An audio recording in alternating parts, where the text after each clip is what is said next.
ভালোবাসা এই শব্দটা শুনলেই আজকের দুনিয়ায় মানুষ শুধু চোখের দেখা অনুভূতিটাকেই বোঝে।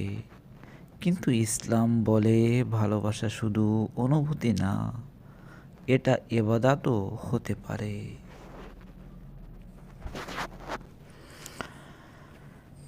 ইসলাম ভালোবাসাকে কখনো নিষেধ করেননি, বরং হালাল পথে ভালোবাসাকে ইবাদত বানিয়েছে।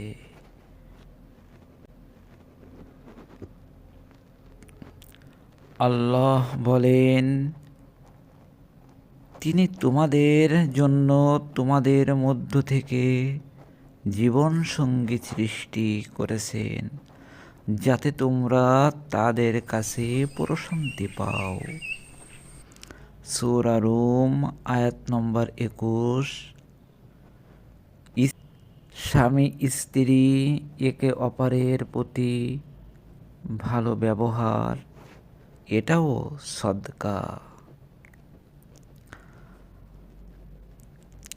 ইসলামে ভালোবাসা মানে শুধু কাউকে ভালো লাগা না, ভালোবাসা মানে ক্ষমা করা, দয়া করা, সাহায্য করা। রাসূলুল্লাহ সাল্লাল্লাহু আলাইহি সাল্লাম বলেছেন, যে মানুষের প্রতি দয়া করে না, আল্লাহ তার প্রতি দয়া করেন না।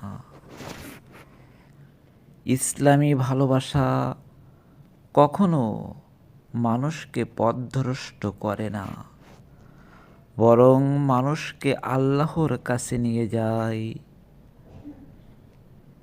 যে ভালোবাসা আল্লাহর জন্য, সে ভালোবাসা কখনো ধোঁকা দেয় না, কখনো কষ্ট দিয়ে শেষ হয় না।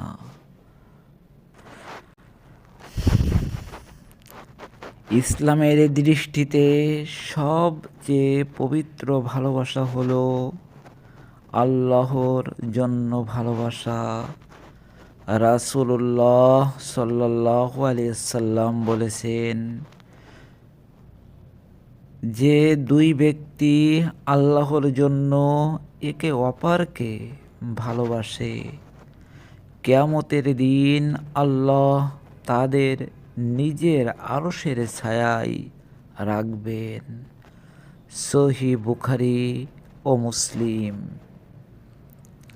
ভাবুন তো, এই দুনিয়ায় আমরা কাকে কত ভালোবাসি, কিন্তু আল্লাহর জন্য কাউকে ভালোবাসলে তার পুরস্কার কিয়ামতের দিন পাওয়া যাবে।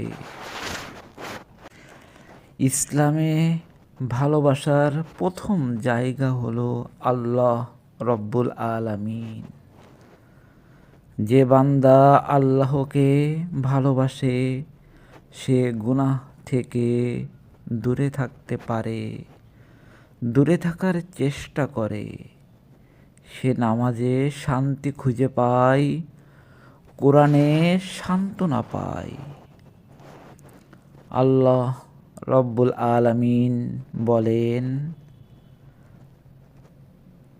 যারা ঈমান এনেছে তারা আল্লাহকে সবচেয়ে বেশি ভালোবেসেছে। সূরা আল বাকারা আয়াত নম্বর 165।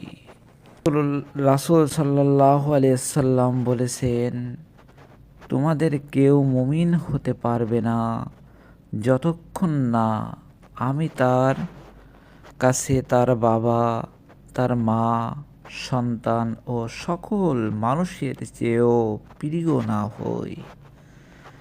এই ভালোবাসা মানে শুধু কথা নয়, এই ভালোবাসা মানে তার সুন্নাহ অনুসরণ করা, তার চরিত্র ধারণ করা।